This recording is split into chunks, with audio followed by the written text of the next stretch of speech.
আজকে ফাইনালি আমি ভুবনেশ্বর থেকে পুরী যাচ্ছিলাম। তো ভুবনেশ্বর থেকে পুরী যাওয়ার গোটা ব্লগটা আজকে তোমাদের সঙ্গে শেয়ার করব। তো দেখো আমি ওই সামনের হোটেলটাতেই ছিলাম ভুবনেশ্বরে এতদিন আমার সেমিনারের জন্য।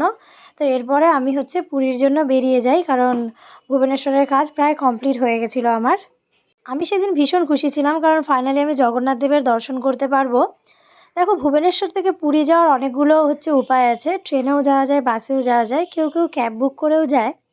তবে আমি প্রেফার করেছিলাম সেদিন বাসে যাওয়া, কারণ বাসে গেলে ভুবনেশ্বর থেকে পুরীর গোটা রাস্তাটা এক্সপ্লোর করতে করতে যাওয়া যাবে। আর সবচেয়ে মজার বিষয় কি জানো, এই সময়ে ওখানে কাশফুল দেখা গেছে।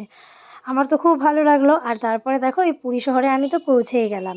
যেহেতু পিক টাইম ছিল তাই আমি হোটেলটা আগেই বুক করেছিলাম, কারণ এই সময় হোটেল পাওয়াটা খুব কঠিন ছিল, খুব রাশ। আমি খুশি নিবাস পুরীতে ছিলাম। আমি 60 ডেজ আগে বুক করেছিলাম, তাই সব কিছু ব্যবস্থাপনা খুব ভালোভাবেই হয়েছে। আমি ভালোভাবেই ওখানে থেকেছি, খুব সুন্দরভাবে জগন্নাথ দেবের দর্শন করতে পেরেছি।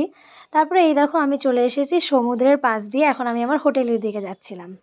আমি পাহাড় অনেক দেখেছি, কিন্তু আমার সমুদ্র দেখা এই প্রথম অভিজ্ঞতা। খুব ভালো লেগেছে, সমুদ্র এক্সপিরিয়েন্স আমার খুবই ভালো। সমুদ্রের প্রেমে পড়ে গেছি মনে হচ্ছিল। তো আমরা হোটেলে গিয়ে ফ্রেশ ট্রেশ হয়ে বিকালের দিকে একটু পুরীর মার্কেটটা এক্সপ্লোর করতে বেরিয়েছিলাম। আর জগন্নাথ দেবের দর্শনও সেদিন একবার করেছি, কারণ একদম তর্স হয়েছিল না, মনে হচ্ছিল কতক্ষণে জগন্নাথ দেবের দর্শন করতে পারবো।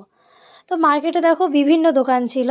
সবচেয়ে বেশি দোকান ছিল ওখানে বিভিন্ন কাপড়ের, খাজার দোকান, কারণ খাজা জগন্নাথ দেবের খুবই প্রিয়। আর খাজার দোকানে একদম ভরা। তবে এই যে গঙ্গুরাম সুইটসের খাজাটাই আমরা পরে কিনেছিলাম, খুবই ভালো খাজা। আজকের মতো ব্লগটা এখানেই শেষ। কেমন লাগলো তোমাদের জানিও। ভালো লাগলে লাইক করো, শেয়ার করো, কমেন্ট করো, আর আমার পাশে থেকো।